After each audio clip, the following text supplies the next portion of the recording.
Where did you come from? Where you gonna stay? Now you have no one to get in your way. Woo! Howdy, music lovers. Welcome to another episode of Guitar and Gab. I've got my custom build Lang Chosette is her name actually with me today for a very specific reason that you'll learn in this video. Right out of Austin, Texas. But I'm also wearing my Angry Troll shirt today.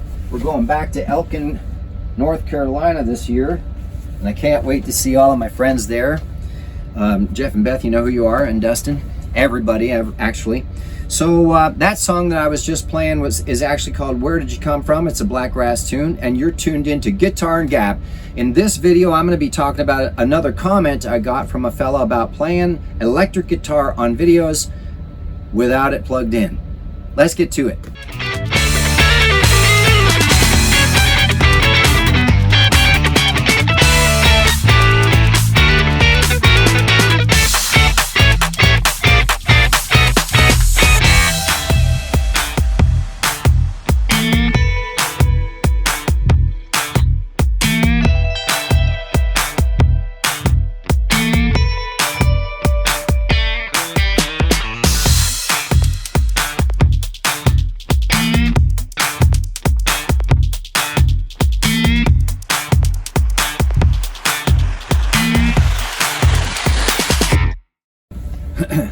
Howdy, music lovers. Tom from Blakgraz here. Thanks for tuning in. So here we go.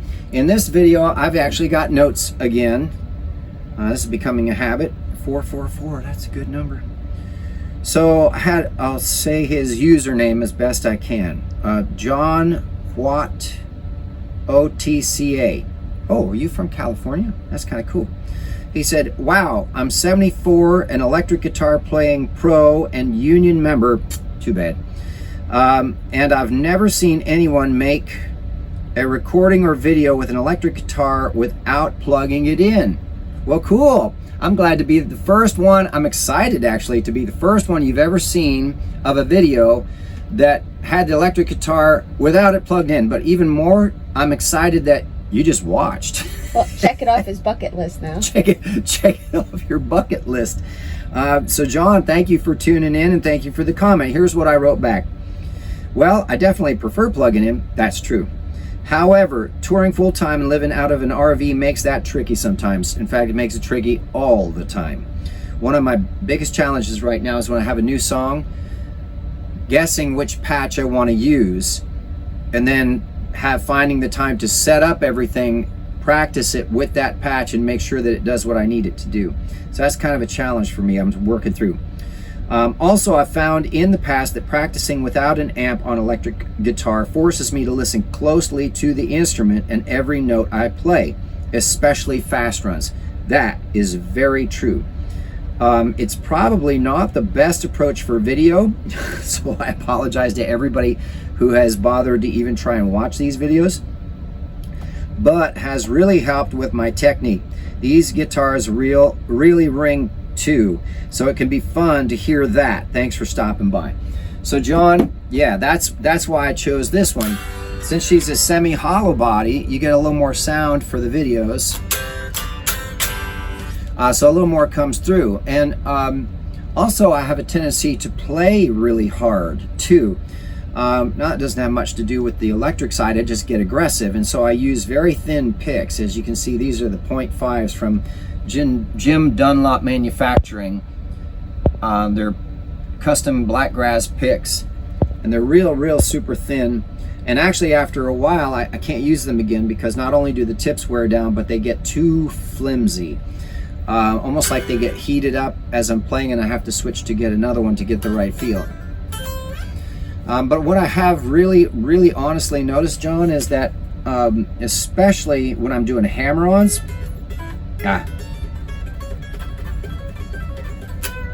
I'm getting better at getting the notes to ring louder and separate when I practice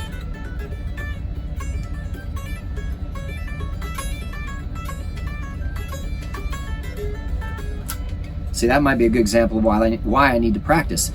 When I don't have the guitar plugged in. Now, what happens then when I plug it in is all of that hard work and I'm overplaying, basically. I get to relax, right? And allow the amp to help with some of the work.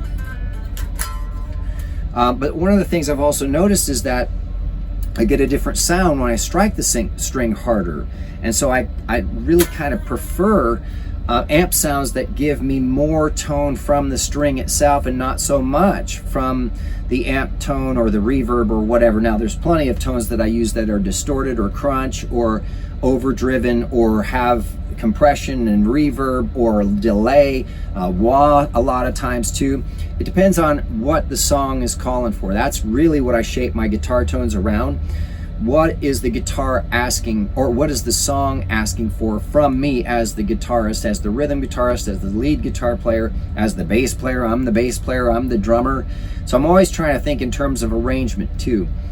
But in terms of convenience, I do not have a practice amp in the camper yet. I do have a practice amp in storage, but I don't really have the room for it. And even worse is I don't have the room to bring amps with me on the road. I have to use I enjoy using the Line 6 Helix because it keeps my setup simple, quick, and it's very, very compact for everything that it does. It goes right into my little tiny PA. And when I'm on bigger stages, I just run a line out from that PA and use that as my onstage monitor for bigger stages.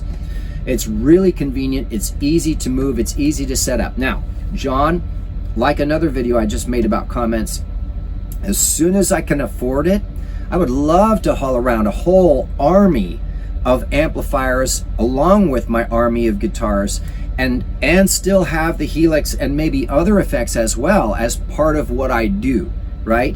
Special effects for certain parts here and there, because I play such a wide variety of music and I also enjoy a wide variety of sounds that I would love to have people who will move that stuff for me. Because I have moved gear for most of my life and I just am not interested in breaking my back that way anymore. Hurting my back, hurting my neck, hurting my shoulder, my arms, my legs, banging my shins, banging my toes. Just don't need it, right? So I'm keeping things simple until I'm rich and famous, which according to TikTok is going to be by next week. So when we're famous by next week, thanks to TikTok, John, you're invited to the party. How's that? So yeah, it's very different. It also allows me, and came from, to be able to practice without driving my neighbors crazy, or right now, because we were in apartments before, so you got neighbors and you can't always practice with neighbors next door. And now we're in an RV that's, a 35-foot long bus, but it's still small. And if I'm practicing, even with headphones, I can't stand practicing with headphones. I need to hear the air moving between the amp and the strings. If I'm using an amp, I want to hear it. Well, I have a beautiful wife of 23 years who might have something to say about that if I do it too much. Especially since when I'm practicing things that I get wrong, it can be extremely annoying, even for me. So I just basically have learned to practice without actually being plugged in until I really need to be able to plug in and make sure that this sound is going to do what I expect it to. And John, you're right. You're probably thinking, as soon as you plug into an amp, it changes the way you play. It does every single time. In fact, every new model of an amp that I've tried on the Line 6 Helix completely changes the way my fingers feel and move. And it actually, for a while there, was a little bit of a challenge because I would have to adapt my approach at the string and the picking, and whether I was finger picking or hybrid picking or just flat picking or sweep picking, I'd have to adjust everything. And until you're comfortable with that, then you start thinking about what you're playing instead of just putting on a show, right? That's the challenge. I have to be careful when I introduce new guitars, or even guitars that have been worked on, or new guitar sounds, or a new song. I have to make sure that the rest of the show is still really strong so that when I come to that song, I'm not thrown off so much that I can't recover from a mistake that I make in that song, that the rest of the show isn't still strong. It's kind of like this fine balance of, bringing in new stuff, but maintaining your confidence and strength in what you know. So I hope that makes sense, John. I hope that, and I really appreciate you stopping by and taking a listen. I'd add too, it forces you to practice differently than if you were always using Rosa, your Taylor acoustic. Well, sure, that's where a lot of my songs would get written, was on acoustic for a long time. Then I started getting these custom build guitars, and they just sound and feel different, that they started inspiring songs. So a lot of the time on the road, or even previously, I would practice acoustic, but then that's not the same as practicing or playing on electric. Acoustic is very percussive. It's more of a physical thing. It's more like lifting weights. Whereas electric guitar, and I hope you agree, is more of a finesse thing. There's a lot less strength involved, or else you're bending whole chords out of pitch, right?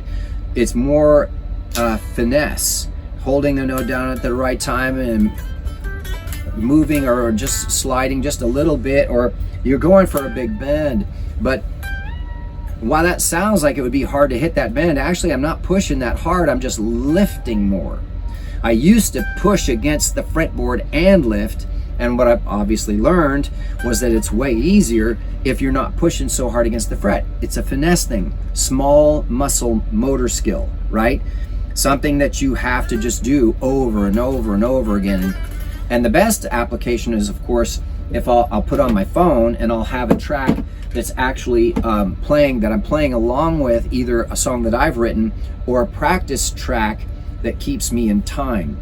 So that now I'm not just playing, I'm actually arranging phrases, right?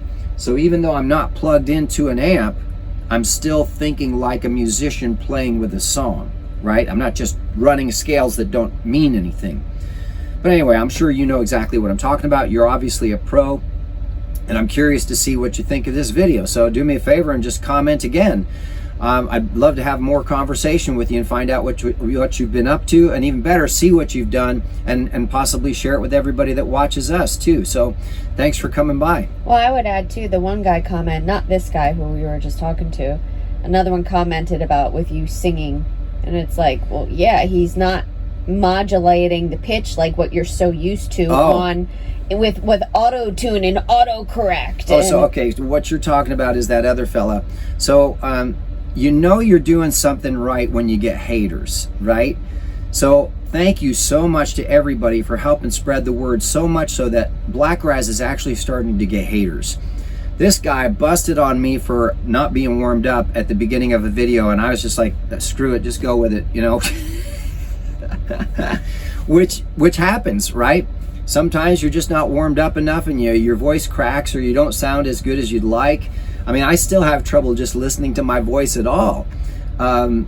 Even for all the recordings that I've done, I'm much more confident than I used to be, but it's still like, it doesn't sound like what I'd like it to sound like. I'd like, to sound like somebody who's more famous and more successful or whatever. But this is who I am. This is who Blakgraz is, and I finally I'm very okay with that. And in fact, I'm actually really excited that more and more people are starting to kind of enjoy what I do as well. I've always just wanted people to just enjoy my music, to listen to the song, maybe not so much my voice or my guitar playing even. There's so many guitar players who are way better than me. I have no interest in trying to be better than Steve Vai, right? That's Steve Vai. I don't need to be like that. I just need to do what I do. And I love what I do, and I love getting on stage, and I can't get enough of it. So if somebody's going to come along and give me harsh criticism, good on you. It keeps me on my toes. But the difference is that I'm out there doing it. That's the difference. I've got the songs recorded. I've got the shows booked. I'm in the RV, driving down the road day after day, making the tour happen, making it happen. You're not using autocorrect. You're not auto-tune. You're not using AI. Well, I'm definitely not using AI, but on some of the recordings, I'm using Melodyne Acelemony. Well, on the recordings, yes, but live, I mean, that's the difference. Well, no, not live, no. That's the key difference. Everybody in their, I've seen videos of some of the rappers who can't sing, and they do so much auto-tune and correct. So live for me is the moment that I believe the energy from my spirit comes out. And so it's very important to me that every show I put out 1,000% of everything that I can and everything I've got. I very much try to not hold back anything, and to the point where I often, damage my fingers, make myself bleed, or hit myself, or, throw my back out or throw my neck out. It's just really important. That doesn't mean I don't want it to sound good. It just means that there's a time and a place for every tool. But don't forget what your job is as a musician. Your job is to shape air that then impacts others one way or another. Now, this fellow who wrote what he wrote about me not sounding good as a vocalist, the wonderful thing about what he said is he implied that I had credibility. He said, credibility shot. You mean I had credibility to begin with? That's awesome. That's wonderful. Thank you for letting me know. So now all I got to do is win it back somehow. Not from him, but maybe from you, whoever's watching this video, or whoever else comes across my songs or these videos of me, sounding scratchy after a week of singing, But there's always a good side to it. And one of the good sides is, because we're getting these negative comments, it means that people are actually watching what we're doing. So thank you to everybody for everything you say, whether you like it or not. It doesn't really matter. It just, everything helps. Believe it or not, everything helps. And to know that we got people who don't really enjoy what I'm doing means that we're reaching other people who do. So as much as anybody wants to, send out negative energy and everything, hey, we're just happy that people are noticing what we're doing at all. All right, so everybody, I hope you enjoyed this video, this episode of Guitar and Gab with Tom from Blakgraz. Please do us a huge favor, like and subscribe if you like it. Check out our links down below. Make sure you check out our CDs for sale online. We've got merch for sale online. Even better, come to a live show and get a handmade t-shirt or an Blakgraz emotional support beverage koozie. And more important than anything to me is to actually be able to meet you at a live show, look you in the eye, shake your hand, and thank you for everything. All right, y'all, see you next time.